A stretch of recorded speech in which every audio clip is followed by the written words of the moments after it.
Bonjour.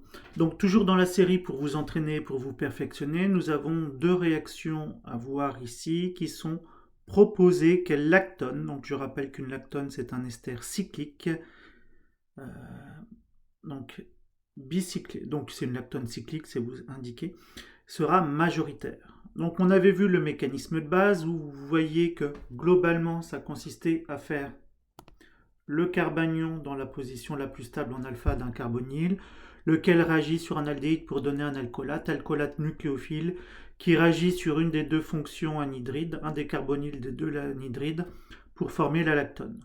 D'accord. Et ensuite, vous protonez. Donc là, il ne faut pas oublier ça. Donc là, vous allez avoir la réaction qui se produit. Et enfin, vous protonez. Quel carbanion puis-je faire? J'ai 4 carbonyles, donc il faut que je déprotonne en alpha d'un carbonyle. Alpha, ça veut dire pas sur le carbonyle, donc pas le proton de l'aldéhyde. Ça veut dire sur un carbone porté en alpha qui possède un hydrogène. J'en ai deux types. D'accord? J'ai cette position-là, celle-ci, que je vais dire alpha et alpha prime. Le carbanion en alpha sera doublement stabilisé parce que il sera stabilisé par les deux effets mésomères des carbonyles de l'anhydride et de l'ester, alors qu'en alpha prime, il ne sera stabilisé qu'une fois. Conclusion, c'est en alpha prime, c'est en alpha que vous allez former le carbanion. Et c'est le seul endroit. Disons, c'est l'endroit très majoritaire.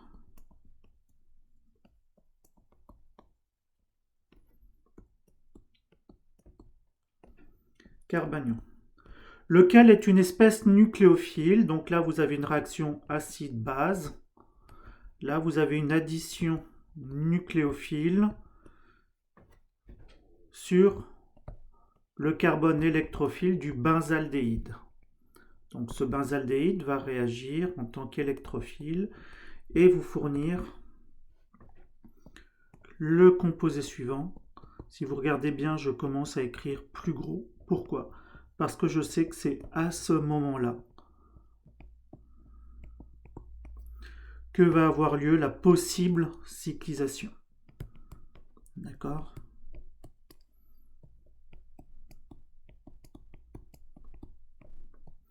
Donc n'oubliez pas, vous voyez bien, on écrit à plat sur le papier, c'est pas facile. Ce qui veut dire forcément qu'il faut voir les choses un peu en 3D. Cet alcoolate nucléophile, d'accord? Ici j'ai un nucléophile. Il faut donc trouver l'électrophile. J'en ai 3. J'ai ici, c'est-à-dire que je ferai cette réaction-là. Ça part, ça revient, ceci part. Donc ce serait une cyclisation selon les règles de Baldwin qui serait du genre 4, exo. Et comme le carbone ici attaqué est sp3, trig. D'accord? Si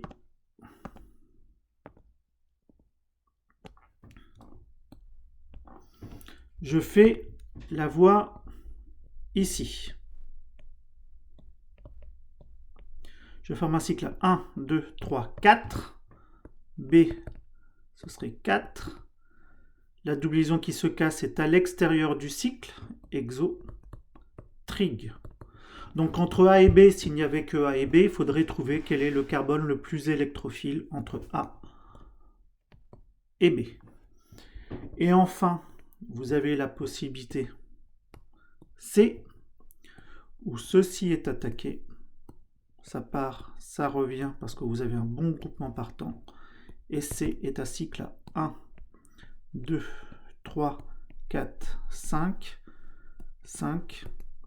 La double liaison qui se casse dans le processus est à l'extérieur du cycle que vous formez et le carbone est trigonal, celui que vous attaquez.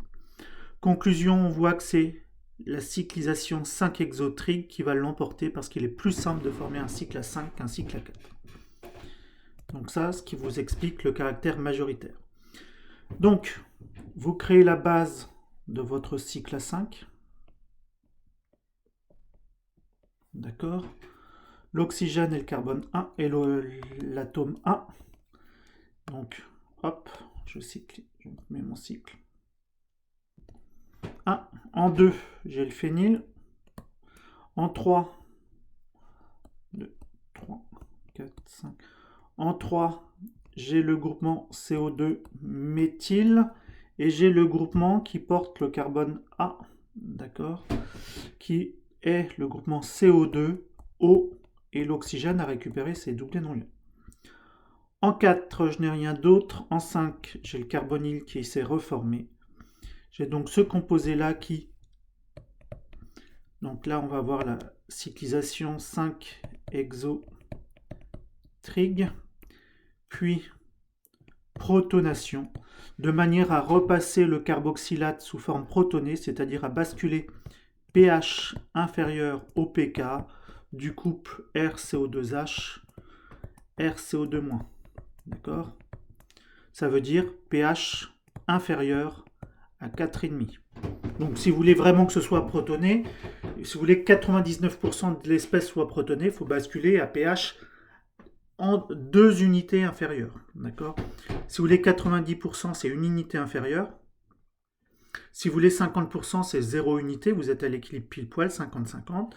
Si vous voulez une différence de... si vous avez une différence de pH de 1, vous aurez 90-10. Différence de pH de 2, 99-1. Différence de pH de 3, 99,901. Deuxième cas, qui est assez similaire. Hein. Typiquement, vous posez, vous faites le carbanion. Donc le carbanion est soit en alpha, alpha prime ou alpha seconde. Donc il faut espérer que l'un soit plus plus acide que les autres, sinon ça va être le bordel.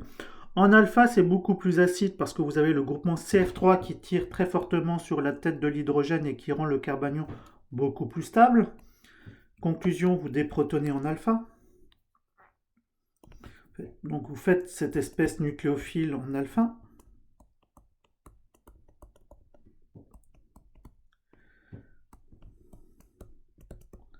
Laquelle va pouvoir réagir avec votre aldéhyde électrophile. Alors pourquoi pas de manière intramoléculaire, parce que vous formeriez un cycle à 4, ça va pas être facile. Hein. Donc il va peut-être, si vous travaillez en milieu assez concentré, la réaction intermoléculaire va forcément l'emporter. Donc vous allez former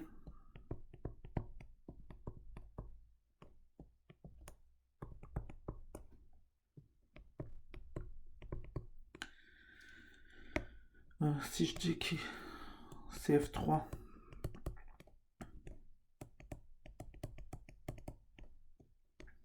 isopropyl. De là, vous posez la question de où je tape carbone vert. Donc là, c'est du 4 hexo-trig ou carbone rouge. 1, 2, 3, 4, 5, 6. 6 hexo, trig. Le 6 l'emporte. 5 et 6 l'emportent toujours sur les autres chiffres. Hein, quasiment, dites-vous ça.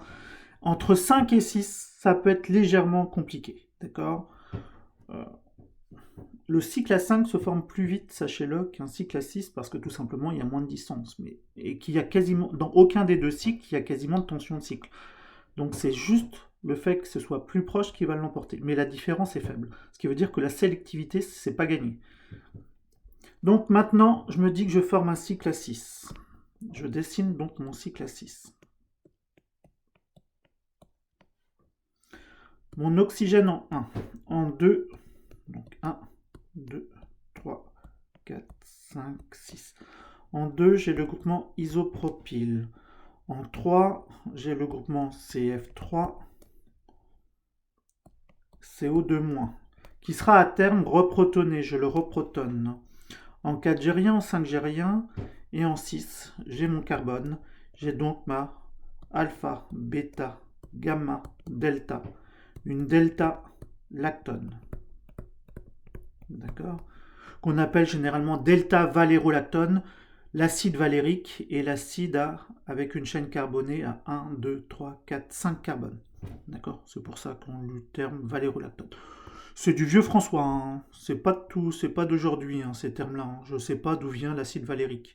Certainement de la valériane ou d'une plante pas d'une Valérie quelconque, hein. Voilà.